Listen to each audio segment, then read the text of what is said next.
Hello，大家好，歡迎嚟到阿媽頻道。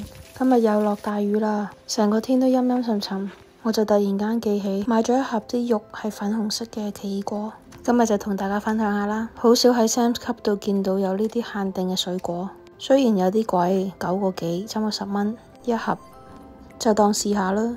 切開咗之後呢，都好驚艷啊，係紅色噶，顏值都好高，唔知會唔會好酸呢？等一陣試下佢先。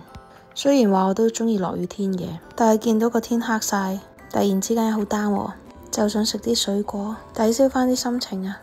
不過見到呢個奇異果都流晒口水咯。重點係我未食飯啫，唔知大家又中唔中意食奇異果呢？你有冇見過呢種奇異果啊？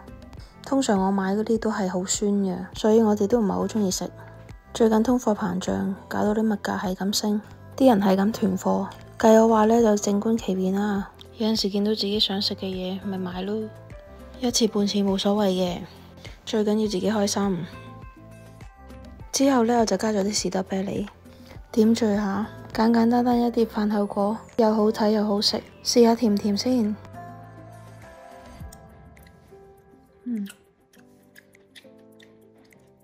好甜啊，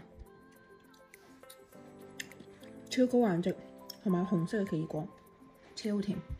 甜過，下次見到有啲咩限定水果都分享下㗎。唔知如果種嘅話，種唔種得生呢？我哋又去到呢度，我哋下期再見，拜拜。